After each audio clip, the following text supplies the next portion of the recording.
Bag bag खाली ठेव, bag खाली ठेव, तिला बसू. देखो ए और बी एंगल बता सकते हो कौन से एंगल है? इंटीरियर है क्या? देखो इंटीरियर एंगल अंदर रहते हैं ना, लक्ष्य है ना, ये इंटीरियर है और इनको भी इंटीरियर बोलते हैं ना, अंदर इंटीरियर, लेकिन इंटीरियर तो नहीं है, करस्पॉन्डिंग एक ही साइड में रहते हैं. ये तो एक इधर आ रहा है और दूसरा अल्टर हो गया ना, इसको बोलते हैं. लेकिन अल्टरनेट इंटीरियर है कि अल्टरनेट एक्सटीरियर? तो ये कौन सी टेस्ट होगी फिर? Alternate exterior test. इसको अल्टरनेट एंगल टेस्ट कितना भी लिखा तो भी चलेगा. अब इनको बताओ, इनको ऑलरेडी इक्वल दिया है ना आपको? देखो ऑलरेडी क्या दिया है, बताओ. Angle A congruent angle B, reason क्या है? हाँ, इक्वल क्यों है? दिया हुआ है, देखो क्वेश्चन में दिया है ना. बताओ क्या लिखेंगे अभी? ऑलरेडी इक्वल दिए है ना, फिर क्या लिखेंगे? ये लाइंस पैरेलल है कि नहीं? क्यों पैरेलल है? अल्टरनेट एंगल कैसे चाहिए? है कि नहीं है? तो अच्छी बात है ना, हो गया, ऑलरेडी तो दे दिया. तो सेंटेंस कैसा लिखते हैं? सेंटेंस कैसा लिखते हैं? Line line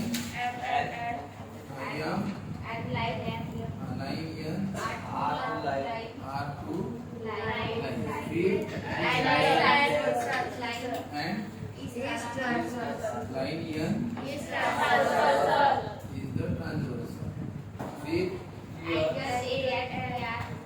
here angle A, angle B.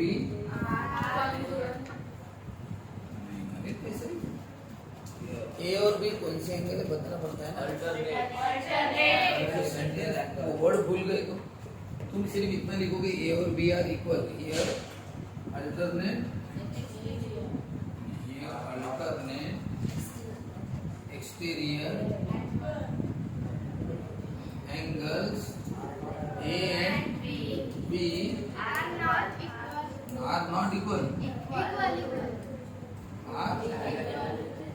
यानी यहाँ पे जो आपने कैसे लिखा था उस दिन, कल कैसा लिखा है? कल मैंने लिख दिया था तो कैसा लिख दिया था, फटाफट बताओ ना. पैरेलल, फिर नहीं लाइन है, दो लाइन है, फिर एक्स और वाई, फिर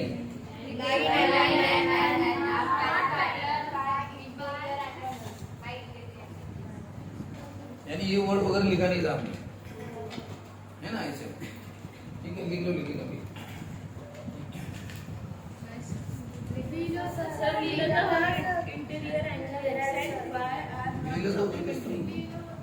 interior angle X and Y are supplementary. तो यहाँ पे क्या लिखना है? Alternate exterior angles A and B are equal. Therefore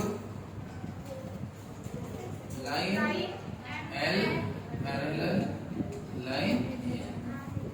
reason alternate angle.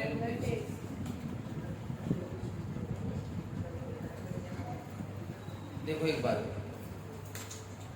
Interior या तो 180 दिखाना पड़ता है, या करस्पॉन्डिंग को इक्वल बताना पड़ता है, या अल्टरनेट को इक्वल बताना पड़ता है. यहाँ पे बताना क्या, ये तो इतना इजी प्रॉब्लम है कि उन्होंने दे दिया है सब. अल्टरनेट एंगल कैसे दे दिए? इक्वल. अल्टरनेट एंगल इक्वल है नहीं इस पर, बस आपको बताना पड़ेगा कि अल्टरनेट एंगल है और लिखना पड़ेगा कि लाइन एम और ये लाइन एम में दो लाइन है, लाइन एल उनकी ट्रांसवर्सल है. ये अल्टरनेट एक्सटीरियर एंगल से ए एंड बी ये दोनों कैसे इक्वल है. अब अल्टरनेट एंगल अगर इक्वल है तो लाइन क्या हो जाएंगी? पैरेलल. इसके पहले हम इक्वल कैसे बताते थे वो देखो. मान के चलो उन्होंने ये नहीं दिया होता, नहीं दिया होता आपने लाइन से नया, अगर आपको ये दिया होता 70 और ये भी कितना दिया होता, हम कैसे लिखते पता? हम ऐसा लिखते ए 70 बी, फिर लिखते देयरफॉर क्या लिखते? A equal to B. क्योंकि दोनों का मेजरमेंट कितना है 70। लिख दे therefore angle A equal to दोनों एंगल इक्वल है, फिर ये सब ये दोनों एंगल इक्वल है यानी अल्टरनेट एंगल टेस्ट। अब वो दिया नहीं तुम्हें 70 70 वगैरह कुछ, तुम्हें डायरेक्ट दे दिया कि और भी कैसे इक्वल है, रीजन क्या लिख देना गिवन, ये दिया हुआ है ये और भी इक्वल है। अब ये और भी इक्वल है यानी कौन से एंगल है वो अल्टरनेट एंगल। अब अल्टरनेट एंगल इक्वल है तो लाइंस क्या होगी पैरेलल हो गया।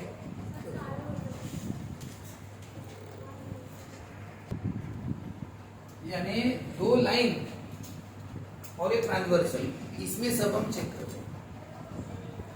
बताओ अगर ऐसा आया तो 3 लाइन और ट्रांसवर्सल है तो फिर आपको पूछा कि ये 2 लाइन पैरेलल है क्या,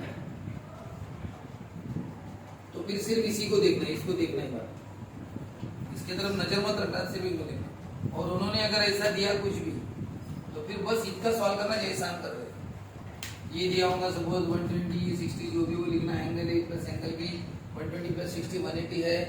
और फिर वही सेंटेंस यम और यन लाइंस है, ये उनकी क्या है ट्रांसवर्सल है। ए और बी इंटीरियर एंगल कैसे सप्लीमेंट्री है, देयरफॉर यम और यन कैसी है हो गया इसका सॉल्व। अब उसका हो गया सॉल्व की छोड़ो। अब क्या क्या बताया आपने यम और यन क्या बताया पैरेलल। अब उसके तरफ करते हैं, अब इन दोनों की तरफ इस तरफ यम और यन। ये कितना था 120, ये कितना था 60 और ये कितना है 60। चलो ठीक है, अब ये हो गया यम और यन का। और अब करेंगे यन और यन का। अब बताओ ये कौन से हैं इक्वल है कि नहीं, इनको जो भी नाम दिया होगा लिखेंगे, बताएं। अब इनका लिखेंगे, बोलो क्या लिखेंगे, A equal to B, A equal to क्या लिखेंगे बी, फिर वही सेंटेंस ए और बी इक्वल है। फिर यन और यल ये 2 लाइंस है, के उनकी ट्रांसवर्सल है, फिर लिखेंगे अल्टरनेट की जगह क्या लिखेंगे corresponding angles A and B are equal, therefore N और यल कैसी है पैरेलल। पहले हमने किसके लिए सॉल्व किया है यम और यन के लिए, और फिर किसके लिए यन और यल। तो बताओ जब इनके लिए किया तो ये पैरेलल थी, इनके लिए किया तो ये पैरेलल। बताओ यम यन से पैरेलल है और यन, तो बताओ ये तीनों पैरेलल होंगे क्या नहीं होंगे। यम किसके साथ पैरेलल चल रही है यन के साथ, यन किसके साथ पैरेलल चल रही है यल के साथ, इसका मतलब तीनों की तीनों क्या है पैरेलल। अगर आपको किसी ने पूछा बताओ यम यल के साथ पैरेलल है क्या, हाँ बोलो यम यल के साथ पैरेलल है क्या, तो बोलोगे सर यम तो यल के साथ है। सर यम यल के साथ नहीं है ना, है कैसे, यम किसके साथ है पैरेलल यन, और यन किसके साथ है, तो ये दोनों भी पैरेलल नहीं होंगे है ना। अगर ये अगर बताओ ये इसकी बहन है और इसकी बहन ही है, तो बताओ ये दोनों बहनें हुई कि नहीं, नहीं इसकी बहन ही है।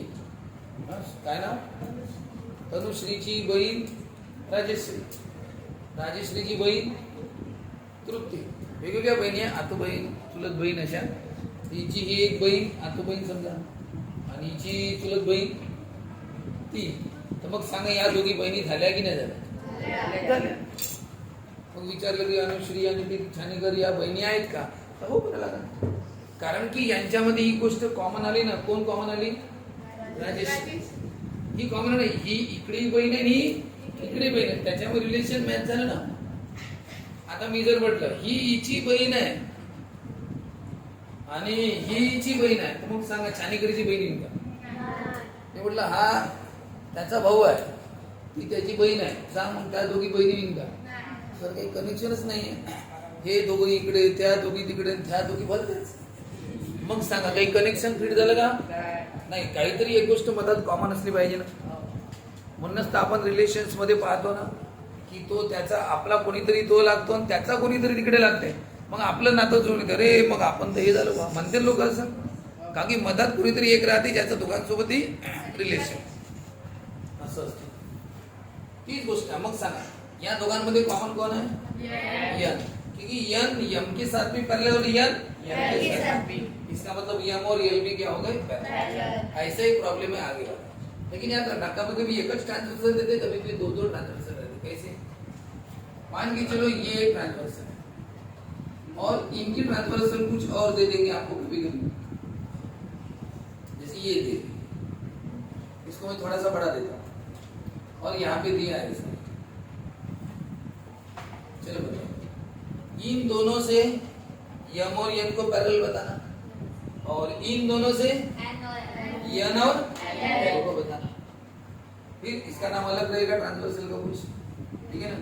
तो लिखेंगे कि भाई ये अल्टरनेट एंगल कौन सा एंगल है, कैसा लिखना पड़ेगा, इनको कैसा लिखना पड़ेगा, इक्वल या सप्लीमेंट्री, इनके नाम के साथ लिखना है इन दोनों को इक्वल।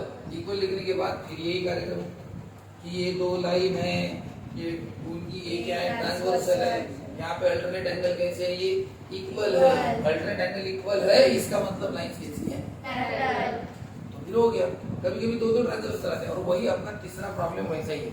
तीसरे प्रॉब्लम में देखो दो ट्रांसवर्सल, अच्छे से देखो फिगर, देखो थर्ड प्रॉब्लम में, ठीक है।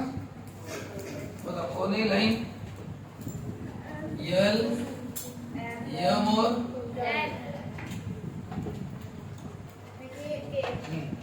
बताओ ये के सबके ट्रांसवर्सल है, ये किसकी है, लेकिन इस के पर दो एंगल बने, इधर बी और इधर कौन सा ए।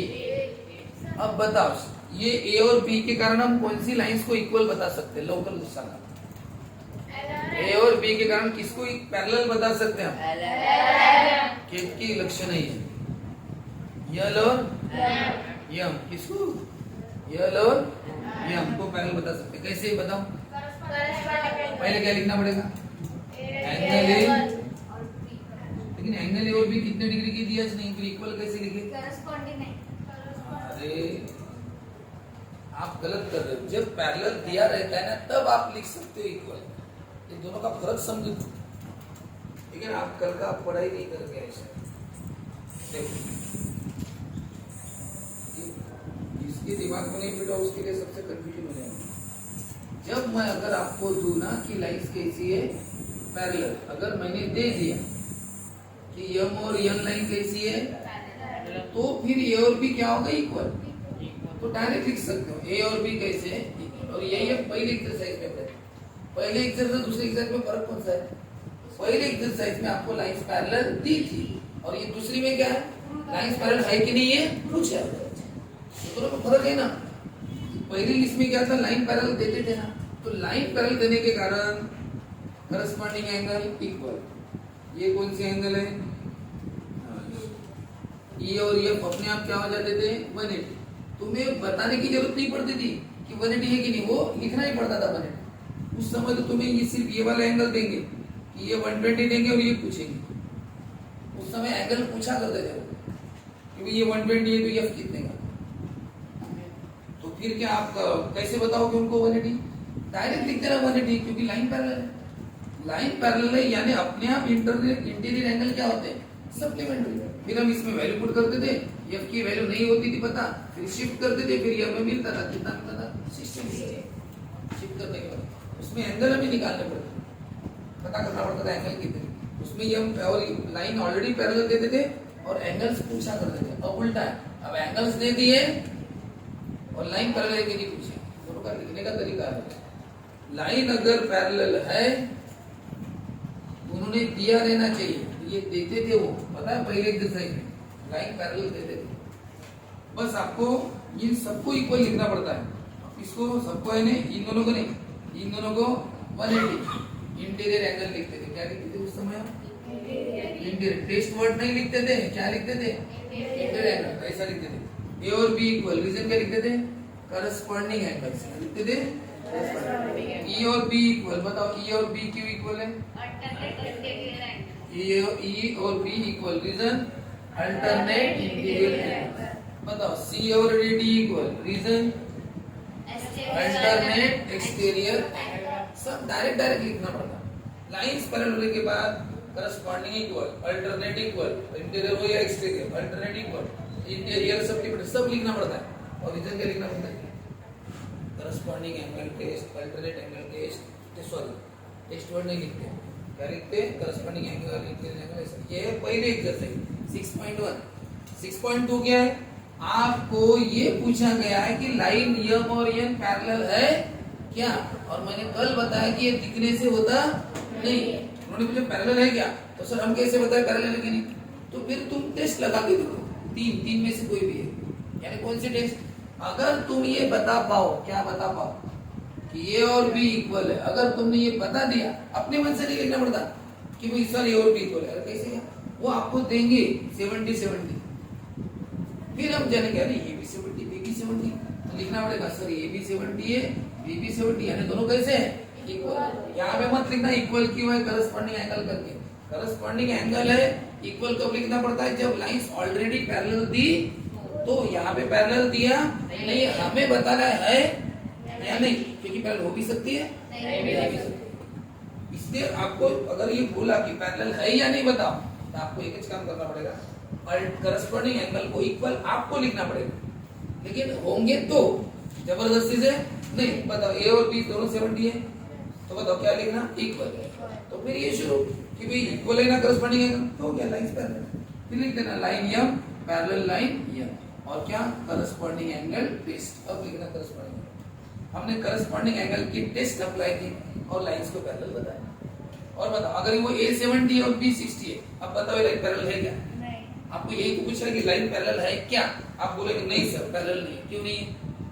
करस्पॉन्डिंग एंगल से बताया आपने। कैसे बताया? बताओ। आपने क्या लिखा? ये कितना 70, बी कितना 60, फिर आपने लिखा कि ए और बी इक्वल नहीं है। ए और बी इक्वल नहीं, इसका मतलब लाइंस पैरेलल नहीं है, ऐसा ना? तो हमेशा इक्वल दे दिए क्या? ऐसा नहीं, वो टेस्ट अप्लाई करनी पड़ेगी। करस्पॉन्डिंग एंगल इक्वल बताना पड़ेगा, है या नहीं देखना पड़ेगा। अल्टरनेट एंगल भी इक्वल है कि नहीं देखना पड़ेगा। इंटीरियर एंगल सप्लीमेंट्री है या नहीं देखना पड़ेगा। कल तो प्रॉब्लम ली ना, x + y 179 आया था, तो फिर क्या बोला था हमने?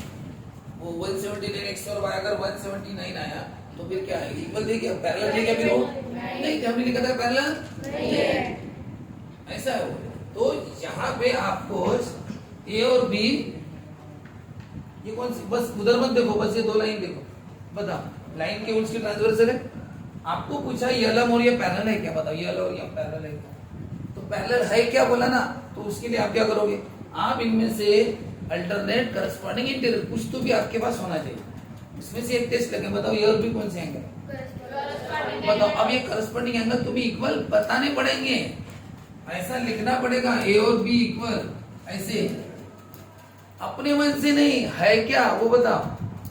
क्योंकि अगर इक्वल रहे तो पैरेलल, और अगर ये इक्वल नहीं है तो पैरेलल नहीं है। बताओ इक्वल है कि नहीं? कैसे कैसे इक्वल है? ऐसा दिया है तुम्हें, ये 70 और वो भी 70, फिर आपने कैसे बोला कि सर ये और बी इक्वल है करके?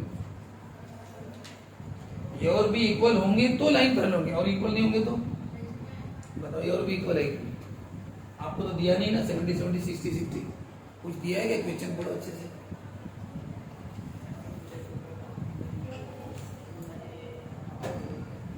ए और बी इक्वल दिया है उन्होंने कि नहीं दिया? ये तो कितनी अच्छी बात है, हम गांव पर ढूंढ रहे थे, अपने पास था। अरे उन्होंने दिया है तो कुछ करने की जरूरत नहीं थी, उन्होंने आपको सीधा बोल दिया ये और भी कैसे हैं? इक्वल। उन्होंने इसको दिया है तो कितनी मेहनत करने की क्या था? अगर आपको उन्होंने ये और भी इक्वल दे दिया, इसका मतलब पता है क्या दिया? इक्वल। कौन से एंगल इक्वल दिए उन्होंने? करस्पॉन्डिंग एंगल क्या दे दिए? इक्वल। लाइंस क्या होगी? पैरेलल। तो ये और भी इक्वल है, रीजन क्या? गिवन। करस्पॉन्डिंग एंगल मत लिखना, ए और बी इक्वल दिए, रीजन गिवन। अब ए और बी अगर इक्वल है तो अब शुरू। लाइन कौन सी है? M and L are two line. Line कौन सी? Line K is there. अभी कौन सी एंगल है? और भी corresponding angles A and B are. अब बताओ करस्पॉन्डिंग एंगल इक्वल है तो बताओ लाइन यल और यम क्या होगी? कौन सी टेस्ट? करस्पॉन्डिंग एंगल, इसको मैं नंबर दूंगा। पता यल और यम क्या हो गई? पैरेलल। पता और कुछ दिया है क्या उसमें? एक्स और वाई। तो एक्स और वाई यहाँ पे तो है नहीं, लाइन के पर एक्स और वाई है क्या? नहीं है, फिर ये ऐसा है ना, और यहाँ पे क्या दिया? और इधर क्या दिया? अब ध्यान से, अब इधर बिल्कुल नहीं देखना, ए और बी और के की तरफ बिल्कुल नहीं देखना, क्योंकि इस ट्रांसवर्सल पर ये करस्पॉन्डिंग एंगल है। अब ट्रांसवर्सल बदल गई, ये लाइन से ट्रांसवर्सल को नहीं, ये बदल गई। तो इस ट्रांसवर्सल का कुछ पता है क्या तुम्हें? इस ट्रांसवर्सल के बारे में ए पता है, लेकिन इधर कुछ पता है नहीं। तो ना अल्टरनेट दिया, ना एक्सटीरियर, ना इंटीरियर, कुछ भी नहीं पता इसका, एक पता है दूसरा नहीं पता, तो ये ट्रांसवर्सल से हम नहीं सॉल्व करेंगे, हम सॉल्व करेंगे इस ट्रांसवर्सल से। तो इसका एक नाम दे देंगे, हम क्या कर देंगे, फिगर भी इसको ऐसा पढ़ाएंगे। और जैसे ये ट्रांसवर्सल थी, इसका नाम क्या था, इसका नाम कुछ भी और दे देते, यल यम यन की हो गया, पी वगैरह देते, क्या नाम देते, पी। अब तुम सिर्फ इतनी फिगर के देखो, इधर कुछ मत देखना बात का, बस इतना देखो, नहीं तो मेरा फिगर निकाल लेगा। देखो ये यम है और ये यन है, यम और यन, और पी क्या है उनकी ट्रांसवर्सल, इधर एक से उधर वाई। और आपको पूछा बताओ यम और यन पैरेलल है क्या, चलो बताओ, यम और यन लाइन पैरेलल है क्या? Yes sir. कैसे? क्वेश्चन ये कौन से एंगल है? अल्टरनेट ये कैसे चाहिए, इक्वल इक्वल है क्या? कैसे क्या पता तुम्हें इक्वल है? हाँ। तो फिर आपको क्या करना पड़ेगा, angle is equal to angle reason, फिर क्या लिखना पड़ेगा, line and line are two lines and line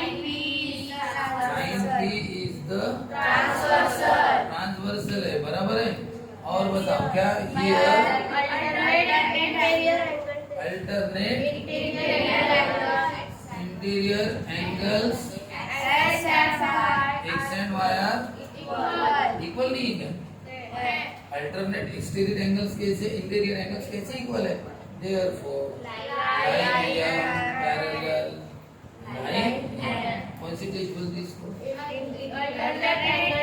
alternate angles. इसको नंबर 1 2 दिया। अब आप बताओ यल किससे पैरेलल है, यम से, और यम किससे पैरेलल है, यन से। तो आप बताओ फिर यल और यन समझ पैरेलल होगी? क्वेश्चन क्या पूछा था, क्वेश्चन क्या था, prove that line L parallel line, बताओ यल और यन पैरेलल हुई कि नहीं? ओके, कैसे पैरेलल होगी?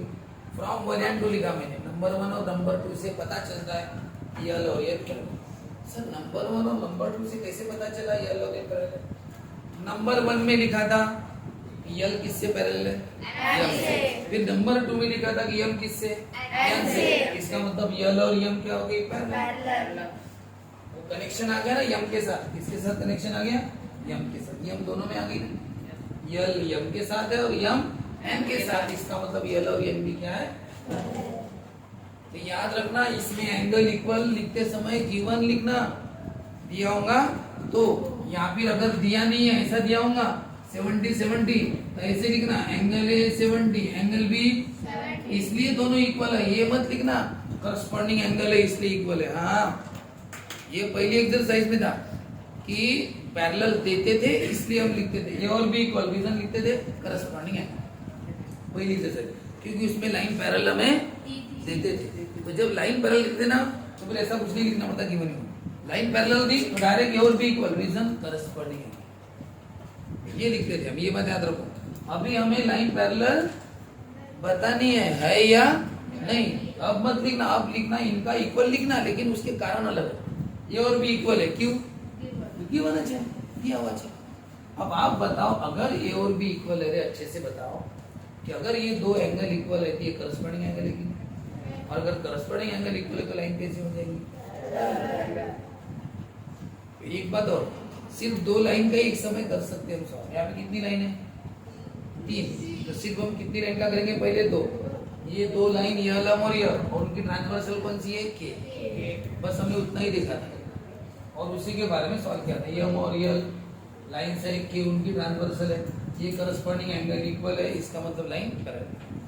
जब अब उसके बाद हमने कौन सी 2 लाइन देखी, यम और यन, और उनके ट्रांसवर्सल हमने कौन सी ली, ये वाली। सर ये भी तो ट्रांसवर्सल है, ये क्यों नहीं ली बता, अरे यम और यन की ये भी तो ट्रांसवर्सल है ना, फिर इसको क्यों नहीं लिया हमने, क्योंकि इस ट्रांसवर्सल के पास 2 एंगल नहीं है, एक है लेकिन दूसरा नहीं है। बताओ जब हमने ये 2 लाइन ली थी तो बताओ 2 एंगल थे कि नहीं, इसके पास बी था, इसके पास ए था। चलो बताओ ये ट्रांसवर्सल अब क्यों नहीं ली हमने, क्योंकि इसके पास ए लेकिन इसके पास कुछ भी नहीं है, तो फिर हमें कैसे बताए, ना करस्पॉन्डिंग पता है, ना अल्टरनेट पता है, ना कोई इंटीरियर पता है, कुछ नहीं पता, तो इस ट्रांसवर्सल को हमने छोड़ दिया। फिर हमने इसको क्यों पकड़ा, ये भी ट्रांसवर्सल है और इस ट्रांसवर्सल के पास दोनों, एक x इसके पास है और y इसके पास, इसलिए हमने ये वाले ट्रांसवर्सल और इस ट्रांसवर्सल से फिर दूसरा वाला किया, इन दोनों लाइन को बताया। तो इन दोनों लाइन के लिए ये ट्रांसवर्सल ली और इन दोनों लाइन के लिए ये वाले ट्रांसवर्सल। क्यों, कारण समझे क्या, ट्रांसवर्सल वही लेना जिसमें आपको दो एंगल मिलेंगे, एक इसके पास है इसके पास। ये वाली ट्रांसवर्सल क्यों ली, क्योंकि एक इसके पास है y इसके पास, इसलिए ये ट्रांसवर्सल ऐसा। तो चलो ठीक है, हमने इस तरह से x और y के इक्वल बताया। क्यों बताया इक्वल, कैसे क्या बताओ, और उन्होंने दिया था, उन्होंने आपको कौन से एंगल इक्वल दिए बताओ, अल्टरनेट इंटीरियर एंगल क्या दे दिए, इक्वल। इसका मतलब लाइंस क्या होगी, बस आपको ऐसा लिखना पड़ता है।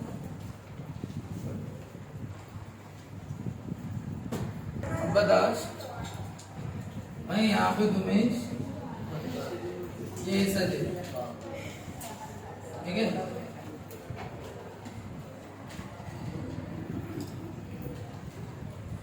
ठीक है।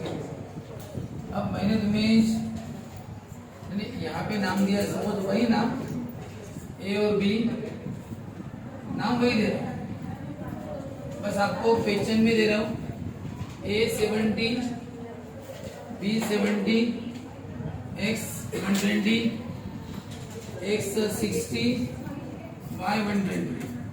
क्वेश्चन वही, line year, parallel line year, show that, बताओ शो करो यल और यन पैरेलल। बस मैंने अभी आपको दोनों को इक्वल ऑलरेडी नहीं दिया, ए और बी इक्वल, एक्स और वाई इक्वल, ऐसा मैंने जानबूझ के नहीं दिया। मैंने आपको एंगल डिग्री दे दी और आपको बोला बताओ यल और यन पैरेलल है। पहला यल और यन, बताओ ये और बी कौन से एंगल है, अब इनको इक्वल बताना पड़ेगा। बताओ दिए गए इक्वल नहीं, तो फिर इसकी शुरुआत कैसे होगी, अब प्रॉब्लम की शुरुआत थोड़ी बदल गई, लिखना पड़ेगा एंगल ए इक्वल टू 70 लिखना पड़ेगा, एंगल बी इक्वल टू, और फिर लिखना पड़ेगा देयरफॉर दोनों इक्वल। इसके पहले क्या था, ए और बी हम इक्वल लिखते थे, रीजन गिवन लिखा क्योंकि दिए थे इक्वल, अब इक्वल थोड़ी दिए, अब आपको क्या दिए, उनके डिग्री दी, और फिर आपको लिखना पड़ेगा दोनों की डिग्री कैसी है, सेम है, तो दोनों क्या हो गए इक्वल। और फिर वही कि ये दो लाइन है और ये जो करस्पॉन्डिंग एंगल ए और बी कैसे इक्वल है, इसका मतलब लाइन कैसी है, पैरेलल। और अब बताओ, अब आप बताओ एक्स और वाई, एक्स और वाई इधर है, चलो आप बताओ इन एक्स और वाई के बारे में आपका क्या कहना है, ये एक्स और वाई ये कौन से इंटीरियर की, कौन से ये इक्वल चाहिए कि 180 चाहिए, तो डायरेक्ट दिया कि आपको 180, फिर आपको क्या करना पड़ेगा, ऐसा लिखना पड़ेगा angle x plus angle y, ऐसा लिखना पड़ेगा। एंगल x कितना 60 एंगल y कितना 120 इक्वल टू कितना, 180 angle x plus angle y equal to कितना, 180। बराबर है महाजन, एंगल x और एंगल y कितना है, हमें 180 बताना है ना, ये कौन से एंगल है, इंटीरियर मत बताना, 180 बताना है, पहले से 180 लिखना मत, ऐसा करके बताना और बताना 180 है, और 180 आया इसलिए इंटीरियर एंगल क्या होगा, सप्लीमेंट्री। क्या लिखेंगे, यम और यन टू लाइंस पी की ट्रांसवर्सल, यहाँ पे क्या अल्टरनेट नहीं अभी, interior angles X and Y are, very good, क्या है सप्लीमेंट्री है, देयरफॉर यम और यन कैसे पैरेलल, कौन सी टेस्ट, बराबर। तो ये हो गया अभी पैरेलल, ये ऐसे लिखना पड़ेगा। बताओ ये अगर 121 होता, मान के चलो ये कितना आता 180, फिर हम क्या लिखते कि ये 180 नहीं आया, 180 इसका मतलब लिखेंगे ये सब कुछ, फिर लिखेंगे कि लाइन एम और एन आर नॉट पैरेलल, क्योंकि ये not supplementary, X and Y are not supplementary, therefore line M and line N are not parallel, ऐसा लिखते ना। लेकिन यहाँ पे 180 आया कि नहीं आया, तो फिर ये ऐसा, तो 180 पहले से नहीं लिखना पड़ता, ऐसे बताना पड़ता है। ऐसे ये और भी इक्वल पहले से नहीं बताना पड़ेगा इक्वल, हाँ अगर पहले से दिया होगा तो अच्छी बात है। जैसे अभी जो प्रॉब्लम पड़ी थी उसमें और भी इक्वल उन्होंने दे दिया था, हमने रीजन गिवन लिख दिया था कि और भी इक्वल है कर दिया। ऐसा है।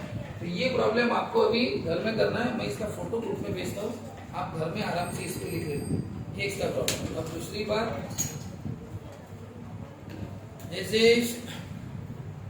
आज टीचर्स डे है, तो मैं आपको भी बोलूँगा हैप्पी टीचर्स डे, क्योंकि मैं बहुत सी बातें स्टूडेंट से सीखता हूँ। मैंने मेरे इतने साल के करियर में मैंने बहुत सी बातें स्टूडेंट से सीखी है। इतनी सारी अच्छी अच्छी क्वालिटीज़ मैंने स्टूडेंट्स में देखी है कि जो मुझमें नहीं थी, और जब मैंने उनमें देखी तो मुझे लगा कि अगर मैं किसी से कुछ हम सीखते तो वो अपने टीचर बन जाते हैं, है ना। तो मैंने मेरे स्टूडेंट से कितनी सारी बातें सीखी हैं। तो थैंक्स ए लॉट आप सबके लिए, आप सबको, कि भाई आपने इतनी अच्छी चीज़ें मुझे सिखाई, इतने सालों में सिखाई, और आज भी आप भी मुझे कुछ सिखाई नहीं ना। मैं आप में से हर एक को जब देखता हूँ, किसी में कोई अच्छी क्वालिटी, किसी में कोई अच्छी क्वालिटी दिखती रहती है। कोई अंदर से बहुत अच्छे रहते हैं, प्योर रहते हैं, कोई स्वभाव से अच्छे, कोई बराबर मैनेज कर लेते हैं, कोई कॉमेडियन रहता है, ठीक है ना, कोई पढ़ाई में अव्वल रहता है, कोई सिंसियर रहता है, कोई हेल्पिंग नेचर का रहता है। इतनी सारी अच्छी क्वालिटीज है आप लोगों के पास। तो आपके सबसे पहले गुरु याद रखना, अपने मम्मी पापा, उनको सबसे पहले आपको सब चीज़ें उन्होंने ही सिखाई है ना। तो उनका भी सबसे मेन रोल रहता है आपकी इसमें, वो मत भूलो, और उनके लिए जरूर कुछ कर लेना आज। ओके, ठीक है। प्रेजेंट ही राहिली ना, प्रेजेंट ही क्यों नहीं, जा प्रेजेंट ही क्यों नहीं।